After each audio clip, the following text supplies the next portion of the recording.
First stove on చేసుకొని కడాయి పెట్టుకోవాలి. ఆ కడాయిలోకి 2 టేబుల్ స్పూన్ల వరకు ఆయిల్ వేసుకోవాలి. ఆయిల్ వేడైన తర్వాత అందులోకి తాలింపు గింజలు ఉంటాయి కదా, అవి వేసుకొని 1 నిమిషం పాటు ఫ్రై చేసుకోవాలి. 2 ఎండుమిరపకాయలని తుంచి వేసుకోవాలి.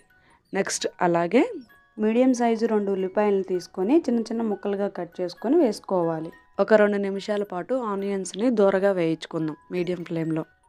ఉప్మాలో పచ్చిమిరకాయలు వేసుకోరా అని అడుగుతారేమో, వేసుకుంటారండి. మా బాబు తినడు, అందుకోసమని వేయట్లేదు. మీ టేస్ట్కు తగ్గట్టుగా ఒక 2 పచ్చిమిరపకాయలన్నీ కట్ చేసుకొని వేసుకోవచ్చు. ఇప్పుడు కరివేపాకు రెబ్బలను కూడా వాష్ చేసుకొని కొంచెం వేసుకున్నాను. ఒకసారి బాగా కలిపి అందులోకి పల్లీలను వేసుకుంటున్నాను. ఇక్కడ నేను పల్లీలని ఒక 2 మినిట్స్ పాటు సపరేట్గా ఫ్రై చేసుకొని వేసుకుంటున్నానండి. ఇలా వేసుకున్న పల్లీలను ఆనియన్స్తో పాటు మరొక 2 మినిట్స్ పాటు కలుపుకుంటూ ఫ్రై చేసుకోవాలి. ఉప్మా రవ్వని ఏ కప్పుతో అయితే